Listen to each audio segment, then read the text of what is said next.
প্রথম শ্রেণীর গণিত বইয়ের আজকের ভিডিওতে আমরা 103 এবং 104 পৃষ্ঠা নিয়ে আলোচনা করব। তো 103 পৃষ্ঠায় প্রথম যে অঙ্কটা দেওয়া আছে যে কোনো শ্রেণীতে 48 জন ছাত্রছাত্রী আছে, এদের মধ্যে 25 জন ছাত্রীর সংখ্যা কত।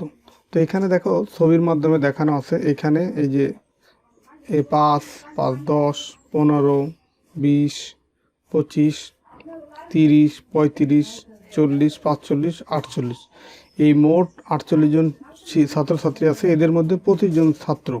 25 জন দেখো যে এই 25 জন ছাত্র এটা আমরা বাদ দিয়ে দিই যে এই 5 জন, 10 জন, 15 জন, 20 জন, 25 জন, এই 25 জন হচ্ছে ছাত্র। এখন বাদ বাকি যেটা থাকবে যে নিচের দিকে এরা হচ্ছে ছাত্রী। সে কতজন ছাত্রী এখান থেকে দেখো 5, 10, 15, 20 আর 1, 2, 3 এই 23 জন হচ্ছে ছাত্রী। তো এটা আমরা বিয়োগ করে তারপর এটা বের করব। দেখো এখানে মোট শিক্ষার্থী বা ছাত্রছাত্রী আছে 48 জন, লিখলাম 48। এখন ছাত্র আছে 25 জন, সেই 25 আমরা বিয়োগ করব। বিয়োগ করে দেখো আমরা ছবির মাধ্যমে এখানে দেখলাম যে 23 জন থাকে বিয়োগ করলে, বা 25 জন ছাত্র বাদ দিলে 48 জন থেকে 25 জন বাদ দিলে থাকে 23। তো এখন এখানে আমরা বিয়োগ করে দেখবো যে 23 থাকে কিনা বা কত থাকে। এই 5 আছে কত হলে 8 হবে। তাহলে আমরা 5-এর পর থেকে 3 মানে 8 পর্যন্ত গণনা করব। 5-এর পর দেখো 6, 7, 8। তো কয় ঘর হলো? 1 ঘর, 2 ঘর, 3 ঘর। তাহলে এখানে হবে কত? 3। আবার 2 আছে কত হলে 4 হবে? 2, 3, 4। কয় ঘর হলো? 2 ঘর। তাহলে দেখো এখানে লিখলাম 2। তাহলে দেখো এই 48 থেকে 25 বিয়োগ করলে এই 23 থাকতেছে। তাহলে এই 23 জন হচ্ছে 23 জন হচ্ছে ছাত্রীর সংখ্যা। তাহলে আমরা এইভাবে বিয়োগ করে এটা বের করতে পারি। এরপরে দেখো এটা হচ্ছে পাশাপাশি বিয়োগ করলাম। যদি উপরে নিচে আমরা বিয়োগ করি সেখানেও দেখো এই যে 48 বিয়োগ হচ্ছে 25, এই যে এখানে বিয়োগ চিহ্ন, যে 25 বিয়োগ করলে 5 আছে কত হলে 8 হবে, 3 হলে 2 আছে কত হলে 4 হবে, 2 হবে, 23 জন ছাত্রী। তো আমরা উপরে নিচে বিয়োগ করি বা পাশাপাশি বিয়োগ করি, বিয়োগ ফল কিন্তু একই আসে। তো এই ছিল তোমাদের 103 পৃষ্ঠার আলোচনা। আমরা এখন 104 পৃষ্ঠায় যাব। তো দেখো 104-এর প্রথমে 6টা বিয়োগের অঙ্ক আছে পাশাপাশি, এরপরে 6টা বিয়োগের অঙ্ক আছে উপরে নিচে। আমরা সবগুলোই সমাধান করে দেব। প্রথমে আছি এই পাশাপাশি যে বিয়োগের অঙ্কগুলো আছে, যেমন এই 3 আছে কত হলে 7 হবে। 3 আছে কত হলে 7 হবে। তো 3-এর পর থেকে 7 পর্যন্ত গণনা করব। 3, 4, 5, 6, 7। দেখো কয় ঘর হলো এখানে? 1, 2, 3, 4 ঘর। তার মানে এখানে হবে কত? 4। 1 আছে কত হলে 3 হবে? 1, 2, 3, 2 ঘর। তার মানে এখানে হবে 2। এটাই হচ্ছে উত্তর। এরপরে দেখো 2 নম্বর অঙ্কটা, এই যে 49 থেকে 17 বিয়োগ 7 আছে কত হলে 9 হবে। 7-এর পর থেকে 9 পর্যন্ত গণনা করব। 7-এর পরে কত? 8, 9, 2 ঘর। তার মানে এখানে হবে কত? 2। 1 আছে কত হলে 4 হবে। 1, 2, 3, 4। কয় ঘর হলো? 3 ঘর। 1, 2, 3 ঘর। তার মানে এখানে হবে 3। তাহলে 32 উত্তর। এরপরে দেখো 3 নম্বর অঙ্কটা, এই 5 আছে কত হলে 8 হবে। 5, 6, 7, 8। কয় ঘর হলো? 3 ঘর। তো এখানে আমরা লিখবো কত? 3। আর 1 আছে কত হলে 3 হবে। 1, 2, 3, 2 ঘর। তার মানে 2। 4 নম্বর অঙ্কটা দেখো, এই 69 থেকে 17 বিয়োগ করো। 7 আছে কত হলে 9 হবে। 7, 8, 9। কয় ঘর হলো? 2 ঘর। তার মানে এখানে হবে 2। এখন আমরা এখান থেকে 1 ঘর বামে যাব, এখান থেকে 1 ঘর বামে যাব। তার মানে 1 আছে কত হলে 6 হবে। 1-এর পর থেকে 6 পর্যন্ত গণনা করবো। 1, 2, 3, 4, 5, 6। তাহলে কয় ঘর হলো? 1, 2, 3, 4, 5, মানে 5 ঘর হলো। তার মানে এখানে হবে কত? 5। তাহলে এইভাবে কিন্তু হাতের আঙ্গুলের সাহায্যে আমরা খুব সহজে যোগ বা বিয়োগ সহজেই করতে পারি। পরেরটা দেখো, 1 আছে কত হলে 3 হবে। 1, 2, 3। তার মানে 2 ঘর। তো এখানে হবে কত? 2। আবার 2 আছে কত হলে 8 হবে। তো 2-এর পর থেকে 8 পর্যন্ত গণনা করবো। 2-এর পরে দেখো 3, 4, 5, 6, 7, 8। কয় ঘর হলো? এই পর্যন্ত আসছে। তার মানে 1, 2, 3, 4, 5, 6। 6 ঘর হয়েছে। এই কারণে এখানে কত হবে? 6। এটাই হচ্ছে উত্তর। 6 নম্বর অঙ্ক, 99 থেকে 33 বিয়োগ করব। দেখো এই 3 আছে কত হলে 9 হবে। 3-এর পর থেকে তাহলে 9 পর্যন্ত গণনা করব। 3-এর পরে 4, 5, 6, 7, 8, 9। দেখো কয় ঘর হয়েছে? 1, 2, 3, 4, 5, 6। 6 ঘর হয়েছে। তার মানে এখানে হবে কত? 6। আবারও 3 আছে কত হলে 9 হবে। তাহলে 6 ঘরই হবে, এই 6। তাহলে শেষেরটি এটাই হচ্ছে উত্তর। এখন দেখো উপরে নিচে কিছু বিয়োগের অঙ্ক আছে, এগুলো সমাধান করব। 7 নম্বর অঙ্কটা দেখো, 2 আছে কত হলে 9 হবে। 2 এর পর থেকে 9 পর্যন্ত গণনা করব। 2 3 4 5 6 7 8 9। দেখো কয় ঘর হলো, এইদিকে আছে 3 ঘর, এদিকে আছে 4 ঘর, 7 ঘর, তার মানে এখানে হবে 7। 2 আছে কত হলে 5 হবে, 2 3 4 5, 3 ঘর আসছে, 1 2 3 ঘর, তার মানে এখানে হবে কত 3। আর লেখার সময় অবশ্যই এই লাইনের বিয়োগের মানটা এই লাইন বরাবর লিখবো, আবার এই লাইনের বিয়োগের মান এই লাইন বরাবর লিখবো। 8 নম্বর অঙ্কটা দেখো, 3 আছে কত হলে 7 হবে। 3 এর পর থেকে 7 পর্যন্ত গণনা করব। 3 4 5 6 7, কয় ঘর হলো 4 ঘর, কারণ এক এক আঙ্গুলে আছে 4 ঘর, এই যে 1 ঘর 2 ঘর 3 ঘর, এই যে 4 ঘর, তার মানে এখানে হবে কত 4। 3 আছে কত হলে 4 হবে, 3 4, 1 ঘর গেলেই হয়ে যাচ্ছে, তার মানে এখানে হবে 1। 9 নম্বর অঙ্ক দেখো, 4 আছে কত হলে 9 হবে। 4 এর পর থেকে 9 পর্যন্ত গণনা করব। 4 5 6 7 8 9, দেখো এখানে 4 ঘর আর এই যে 1 ঘর, 5 ঘর, তার মানে এখানে হবে 5। 3 আছে কত হলে 8 হবে। 3 4 5 6 7 8, তো এখানেও দেখো 5 ঘর, তার মানে এই যে 5, 55 74। 10 নম্বর অঙ্কটা দেখো, 10 নম্বর অঙ্কে এই 3 আছে কত হলে 7 হবে। 3 4 5 6 7, দেখো 4 ঘর আসছে, তার মানে এখানে হবে 4। 5 আছে কত হলে 7 হবে, 5 6 7, 2 ঘর হলে হয়ে যাচ্ছে, তার মানে এখানে হবে 2, এটা উত্তর। 11 নম্বর, 1 আছে কত হলে 6 হবে। 1 এর পর থেকে 6 পর্যন্ত গণনা করব। 1 2 3 4 5 6, তার মানে এখানে 5 ঘর আসছে, এখানে হবে তাহলে 5। 3 আছে কত হলে 8 হবে। 3 4 5 6 7 8, এখানেও 5 ঘর, তাহলে 55, এটা উত্তর। 12 নম্বর অঙ্কটা দেখো, এই 97 থেকে 25 বিয়োগ করো। 5 আছে কত হলে 7 হবে। 5 6 7, 2 ঘর হলে হয়ে যাচ্ছে, তার মানে এখানে হবে 2। আবার দেখো ওই 2 আছে কত হলে 9 হবে। 2 3 4 5 6 7 8 9, মানে 2 এর পর থেকে 9 পর্যন্ত গণনা করব। দেখো কয় ঘর হলো, এখানে 4 ঘর আর এই 3 ঘর, 7 ঘর, তার মানে এখানে হবে 7, তাহলে 72 হচ্ছে এটার উত্তর। আচ্ছা দেখো, এরপরের যে লিখিত যে অঙ্কগুলো আছে এগুলো তোমাদেরকে আমি খাতায় সমাধান করে দিচ্ছি। তো দেখো 2 নম্বর অঙ্কে দেওয়া আছে যে স্বামী 75 টাকা নিয়ে দোকানে গেল। সে একটি খাতা ও একটি কলম কিনলো, মানে এই দুইটা জিনিস সে দোকান থেকে কিনলো, আর দোকানদারকে সে এই দুইটা জিনিস কেনা বাবদ সে দোকানদারকে 53 টাকা দিল। মানে এই দুইটা জিনিসের দাম হচ্ছে 53 টাকা, সে 53 টাকা দোকানে দিল। তার কাছে কত টাকা রইল, দেখো তার কাছে প্রথমে টাকা ছিল কত 75 টাকা, যে টাকা নিয়ে সে দোকানে গেছে।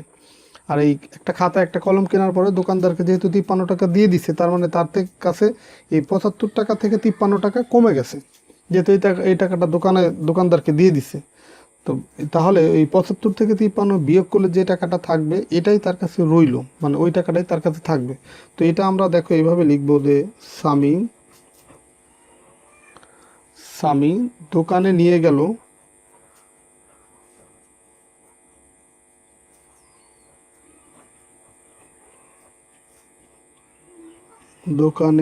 গেল এখানে সমান চিহ্ন দিয়ে এই 75 টাকা, এটা হচ্ছে সে দোকানে নিয়ে গেল। আর স্বামী দোকানদারকে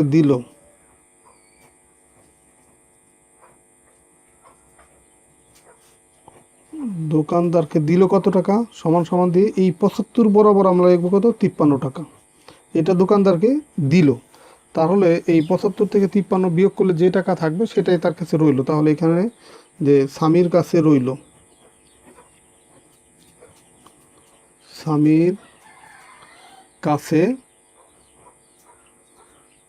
রইল সমান চিহ্ন দিয়ে এখন এই যে বিয়োগ করবো আমরা। 3 আছে কত হলে 5 হবে। 3 4 5, 2 ঘর গেলে হয়ে যাচ্ছে, তার মানে এখানে হবে 2।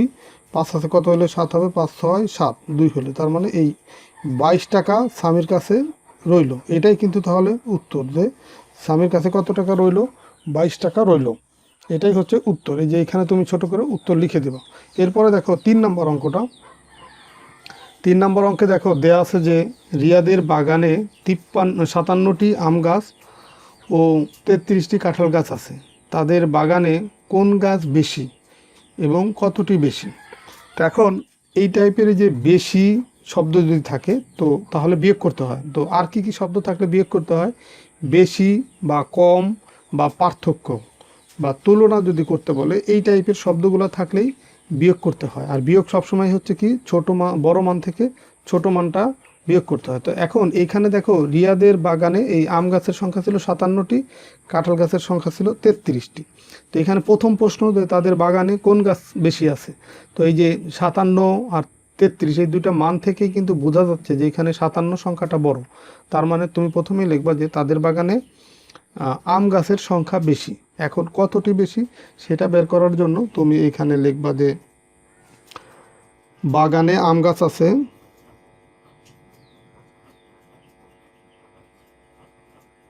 বাগানে আম গাছ আছে সমান কয়টি? 57টি। বাগানে আম গাছ আছে 57টি।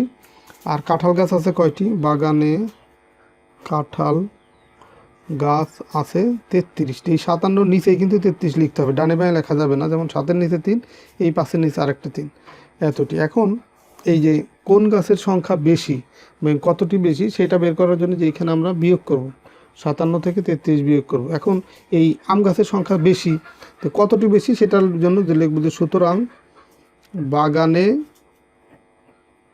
আম গাছের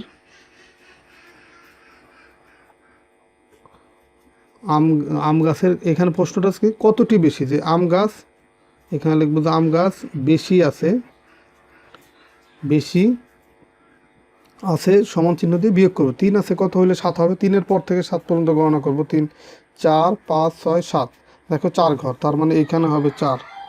আর 3 আছে কত হলে 5 হবে, 3, 4, 5, 2 ঘর হলে হয়ে যাচ্ছে, তার মানে এখানে 2, মানে 24টি আম গাছ বেশি আছে। এটাই তোমার উত্তর, যে এখানে লিখে দেবো যে উত্তর, যে বাগানে আম গাছ বেশি আছে 24টি। তো 4 নম্বর অঙ্কটা দেখো, এখন আমরা 4 নম্বর সমাধান করব। তো 4 নম্বর অঙ্কে দেওয়া আছে যে ফাহাদের 33 টাকা ছিল, তার বাবা তাকে কিছু টাকা দিল।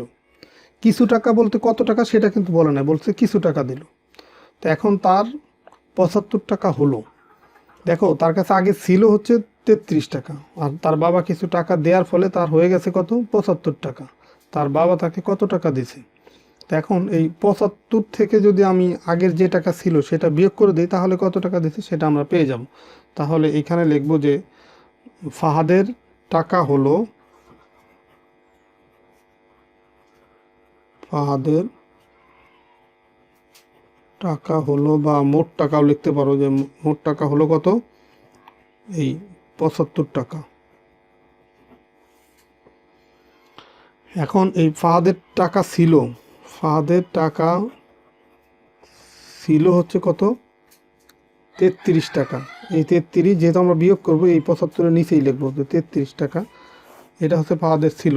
তো এখন আমরা বিয়োগ করব, কেন বিয়োগ করব? যেহেতু আমরা বের করব হচ্ছে যে তার আগে কত টাকা ছিল, কারণ তার কত টাকা তার বাবা দিল। তো এখানে দেখো 33 টাকা তার আগে ছিল, আর তার বাবা দেওয়ার পরে হয়ে গেছে 75 টাকা। তাহলে কত টাকা দিচ্ছে? এই 75 থেকে 33 বিয়োগ করব। আর এখানে লিখবো যে সুতরাং ফাহাদের বাবা দিল কত টাকা? এই বিয়োগ করবো। 3 আছে কত হলে 5 হবে? 3, 4, 5, 2 ঘর গেলে হয়ে যাচ্ছে, তার মানে এখানে হবে 2। 3 আছে কত হলে 7 হবে? 3, 4, 5, 6, 7, দেখো 4 ঘর এখানে, 3, 4, 5, 6, 7, 4 ঘর, তার মানে এখানে হবে 4। তাহলে এই ফাহাদের বাবা কত টাকা দিচ্ছে? 42 টাকা। এটাই হচ্ছে তোমার এই 4 নম্বর ম্যাথের উত্তর। এরপরে দেখো 5 নম্বর অঙ্ক। 5 নম্বর অঙ্ক আছে যে বিদ্যালয়ের মাঠে প্রথম শ্রেণীর 44 জন শিক্ষার্থী খেলছিল। কতজন? 44 জন। এদের সাথে দ্বিতীয় শ্রেণীর কিছু শিক্ষার্থী মাঠে খেলতে গেল। কিছু বলতে কতজন সেটা কিন্তু বলে নাই। তো কিছু যাওয়ার ফলে মাঠের মোট শিক্ষার্থী হলো কত? 79 জন। তো দ্বিতীয় শ্রেণীর কতজন শিক্ষার্থী মাঠে খেলতে গেল? দেখো এই যে দ্বিতীয় শ্রেণীর যে শিক্ষার্থী, সেটা নামার ফলে শিক্ষার্থীর সংখ্যা কিন্তু বেড়ে গেছে 79 জন। আর এই আগে ছিল কতজন? আগে ছিল 44 জন। তাহলে আমরা এখানে লিখব যে দ্বিতীয় শ্রেণীর শিক্ষার্থী সহ মোট শিক্ষার্থী, দ্বিতীয় শ্রেণীর শিক্ষার্থী সহ মোট শিক্ষার্থী কতজন হইল? এই 79 জন। আর প্রথম শ্রেণীর শিক্ষার্থী আগে ছিল কতজন, আগেই খেলছিল যে প্রথম শ্রেণীর শিক্ষার্থী খেলছিল কতজন, 44 জন। এই 79 নিচে লিখবো যে 44 এতজন। এখন তাহলে এই দ্বিতীয় শ্রেণীর শিক্ষার্থী কতজন মাঠে খেলতে গেল, তো এখানে লিখবো যে সুতরাং দ্বিতীয়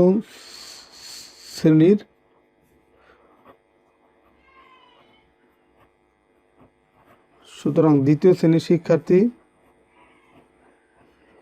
খেলতে গেল কতজন, এই যে বিয়োগ করব, যে এখানে বিয়োগ করব, এই 4 আছে কত হলে 9 হবে, তো আমরা গণনা করব 4-এর পর থেকে 9 পর্যন্ত, 4 5 6 7 8 9।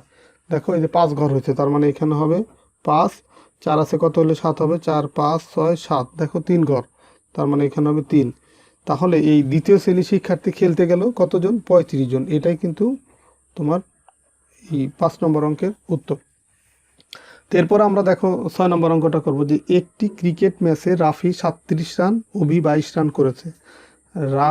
রাফি অভির চেয়ে কত রান বেশি করেছে। এই যে দেখো আবার সেই বেশি শব্দটা আছে, আমরা আগেই বলে আসছি যে বেশি, কম বা পার্থক্য, তুলনা এই টাইপের শব্দ থাকলে বিয়োগ করতে হয়, আর বিয়োগ সবসময় বড় মান থেকে ছোট মানটা বিয়োগ করতে হয়। তাহলে এইখানে বড় মান কোনটা, 37, এবং ছোট মান হচ্ছে 22। তাহলে আমরা লিখবো এখানে যে রাফির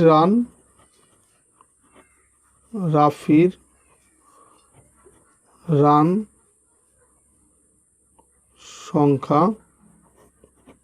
সমান কত, 37, আর একটা কি অভির রান সংখ্যা কত, 22। তারপরে দেখো যেরকম টান দিব, এখন দেখো যেহেতু কার বেশি সেটা বের করতে বলছে, এখানে বিয়োগ করে আমরা বলবো যে রাফির অভির চেয়ে কত রান বেশি করেছে। তো এখানে দেখো রাফির রান সংখ্যা বেশি, তো আমরা লিখব যে সুতরাং রাফি রান বেশি করেছে কত, এই সমান চিহ্ন দিয়ে বিয়োগ করব। দেখো এই 2 আছে কত হলে 7 হবে, 2 3 4 5 6 7, তার মানে দেখো এইখানে 5 ঘর যাচ্ছে, 2-এর পর থেকে 5 ঘর, 2 আছে কত হলে 7 হবে, 2-এর পর থেকে 7 পর্যন্ত গণনা করব, 2 3 4 5 6 এই 7। তাহলে এখানে 5 ঘর, এখানে এই 2-এর নিচে লিখবো 5, আবার 2 আছে কত হলে 3 হবে, 2 3 1 হলেই, তো এখানে লিখবো 1। তাহলে রাফি রান বেশি করেছে কত, 15 রান। এইটাই কিন্তু উত্তর, এইখানে আমরা লিখে দেব উত্তর। তাহলে আজকে আমরা 102 এবং 103-এর সবগুলো ম্যাথই সমাধান করে দিলাম। আশা করি তোমরা ভালোভাবে বুঝতে পারছো। তো ঠিক আছে, সবাই ভালো থাকো, সুস্থ থাকো। পরের ভিডিওতে আমরা 105 পৃষ্ঠা থেকে আলোচনা শুরু করব। আল্লাহ হাফেজ।